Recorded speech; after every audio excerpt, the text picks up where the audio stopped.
ಹುಕುಂ ಶಾಹಿ ಸರ್ಕಾರ ಬಿಜೆಪಿ ವಿರುದ್ಧ ಹರಿಹಾಯ್ದ ಶರದ್ ಪವಾರ್. ಸದ್ಯ ದೇಶದಲ್ಲಿ ನಡೆಯುವ ಲೋಕಸಭಾ ಚುನಾವಣೆ ತುಂಬಾ ಮಹತ್ವದ್ದಾಗಿದ್ದು, ಸ್ವತಂತ್ರ ಸಿಕ್ಕ ನಂತರ ಮಾಜಿ ಪ್ರಧಾನಿಗಳಾದ ಜವಾಹರಲಾಲ್ ನೆಹರು, ಇಂದಿರಾ ಗಾಂಧಿ, ರಾಜೀವ್ ಗಾಂಧಿ ಅವರ ಸಮಯದಲ್ಲಿ ಜನರ ಪರ ಸರ್ಕಾರ ಇತ್ತು. ಈಗ ಮಾತ್ರ ಸದ್ಯದಲ್ಲಿ ನರೇಂದ್ರ ಮೋದಿ ಭಾಜಪಾ ಸರ್ಕಾರ ಜನಪರ ಕಾರ್ಯ ಅಲ್ಲ, ಹುಕುಂ ಶಾಹಿ ಸರ್ಕಾರ ಆಗಿದೆ. 2014ನೇ ಸಾಲಿನಲ್ಲಿ ಮೋದಿ ಸರ್ಕಾರ ಅನೇಕ ಭರವಸೆ ನೀಡಿದ್ರು. ಈವರೆಗೂ ಯಾವುದೇ ರೀತಿಯ ಭರವಸೆ ಈಡೇರಿಸಿಲ್ಲ ಎಂದು ಮಾಜಿ ಕೇಂದ್ರ ಮಂತ್ರಿ ಶರದ್ ಪವಾರ್ ಆರೋಪಿಸಿದರು. ಕಾರ್ಯಕ್ರಮದ ಪ್ರಾರಂಭದಲ್ಲಿ ದೀಪ ಪ್ರಜ್ವಲಿಸುವ ಮೂಲಕ ಕಾರ್ಯಕ್ರಮಕ್ಕೆ ಚಾಲನೆಯನ್ನ ಗಣ್ಯರ ಉಪಸ್ಥಿತಿಯಲ್ಲಿ ನೆರವೇರಿಸಿದರು. 2014ರಲ್ಲಿ ಪೆಟ್ರೋಲ್, ಡೀಸೆಲ್, ಅಡುಗೆ ಅನಿಲ ಸಿಲಿಂಡರ್ ಸೇರಿದಂತೆ ಇನ್ನಿತರ ದಿನಸಿ ವಸ್ತುಗಳ ಬೆಲೆ ಕಡಿಮೆ ಇತ್ತು. ಆದರೆ ಇವತ್ತು ಮೋದಿ ಸರ್ಕಾರ ತುಂಬಾ ಏರಿಕೆ ಮಾಡಿದ್ದಾರೆ. ಇದರಿಂದ ದಿನನಿತ್ಯ ದುಡಿದು ತಿನ್ನುವವರ ಬಡ ಜನರ ಮೇಲೆ ಭಾರಿ ಪರಿಣಾಮ ಉಂಟಾಗಿದೆ. ಅಲ್ಲದೆ ರೈತ ಪರ ಸೂಕ್ತ ಕಾಳಜಿ ವಹಿಸುತ್ತಿಲ್ಲ ಕಾರಣ ರೈತರು ಆತ್ಮಹತ್ಯೆಗೆ ಶರಣಾಗುತ್ತಿದ್ದಾರೆ. ಹೆಸರಿಗೆ ಮಾತ್ರ ಯೋಜನೆಗಳಿವೆ, ಅದರಿಂದ ರೈತರಿಗೆ ಕೃಷಿಗೆ ಬೇಕಾದ ಅನುಕೂಲಗಳಿಲ್ಲ.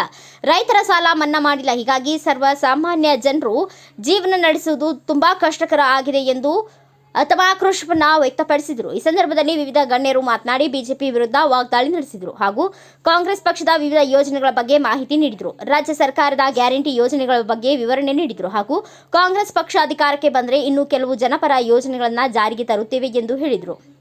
ಯುವ ಮುಖಂಡ ಉತ್ತಮ್ ಪಾಟೀಲ್ ಮಾತನಾಡಿ, ಕುಮಾರಿ ಪ್ರಿಯಾಂಕಾ ಜಾರಕಿಹೊಳಿ ಅವರಿಗೆ ಹೆಚ್ಚಿನ ಪ್ರಮಾಣದಲ್ಲಿ ಮತಗಳನ್ನು ನೀಡಿ ಲೋಕಸಭೆಗೆ ಆಯ್ಕೆ ಮಾಡಿ ಎಂದು ಜನರಲ್ಲಿ ವಿನಂತಿಸಿದರು. ಈ ಕಾರ್ಯಕ್ರಮದಲ್ಲಿ ಸಚಿವ ಸತೀಶ್ ಜಾರಕಿಹೊಳಿ, ಡಿಕೆ ಸುಧಾಕರ್, ಗುಜರಾತ್ ಶಾಸಕ ಜಿಗ್ನೇಶ್ ಮೇವಾಣಿ, ಮಾಜಿ ಶಾಸಕ ಕಾಕಾ ಸಾಹೇಬ್ ಪಾಟೀಲ್, ವೀರ್ ಕುಮಾರ್ ಪಾಟೀಲ್, ಲಕ್ಷ್ಮಣ್ ರಾವ್ ಚಿಂಗ್ಳೆ, ಸುಭಾಷ್ ಜೋಶಿ, ಅಶೋಕ್ ಕುಮಾರ್ ಅಸುದೆ, ರೋಹನ್ ಸಾವಳೆ ಸೇರಿದಂತೆ ಇನ್ನು ಅನೇಕ ಗಣ್ಯಮಾನ್ಯರು ಕಾರ್ಯಕರ್ತರು ಉಪಸ್ಥಿತರಿದ್ದರು.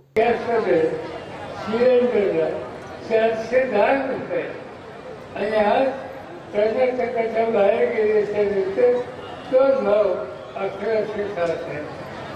कसे असतात संख्येचं आणि तरुण माणसांना नोकरी दिली त्यावेळेला त्याचा असा समज होतो की दरवर्षी 2 कोटी मुलांना आणि नोकरी देणार.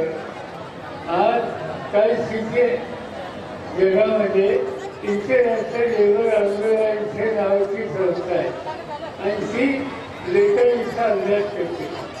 या संस्थेने हल्ली 20 ವರ್ಷಗಳ ಸ್ವಾತಂತ್ರ್ಯದಲ್ಲಿ ಇಷ್ಟು ದೊಡ್ಡ ಮೊತ್ತದ ಮಹಿಳೆಯರಿಗೆ ವಿಶೇಷವಾಗಿ ಸಿದ್ದರಾಮಯ್ಯ ಕೊಟ್ಟಿದ್ದು ಬಹಳ ವಿಶೇಷ ಮಾತು ಹೇಳ್ತಾ, ಈ ಗ್ಯಾರಂಟಿಯಿಂದ ಮಹಿಳೆಯರು ಸಬಲೀಕರಣ ಆಗಬೇಕು, ಅವ್ರಿಗೆ ಶಕ್ತಿ ತುಂಬಬೇಕಂತ ಈ ಯೋಜನೆಯನ್ನು ಕಳೆದ 10 ತಿಂಗಳಿಂದ ಜಾರಿ ಮಾಡಿದ್ದೇವೆ.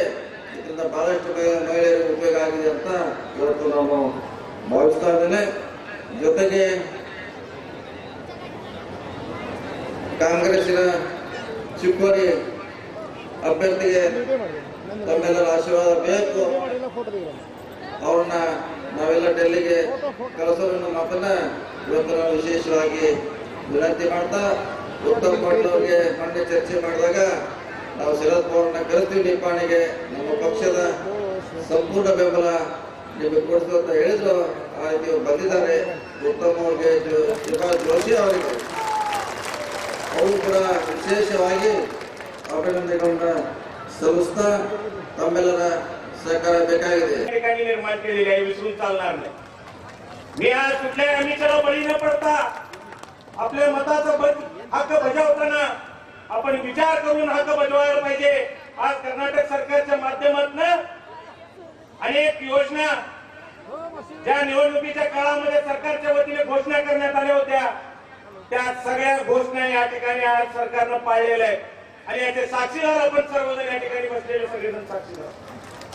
याचा ऋण फेडण्यासाठी एक केलेल्या कामाची दखल घेऊन आज आपण येणाऱ्या दिवसामध्ये ये सबसे बड़ा धर्म है.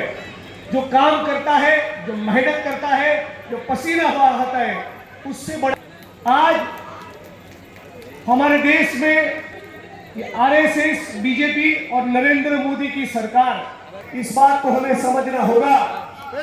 और ये समझते हुए हमें यहाँ पर पूरी ताकत कांग्रेस पार्टी और इंडिया अलायंस का विजय हो, इसके लिए जो भी प्रयास कर सके आज साथियों, हम लोगों ने देखा कि बेरोजगारी उसकी चरम सीमा पर है।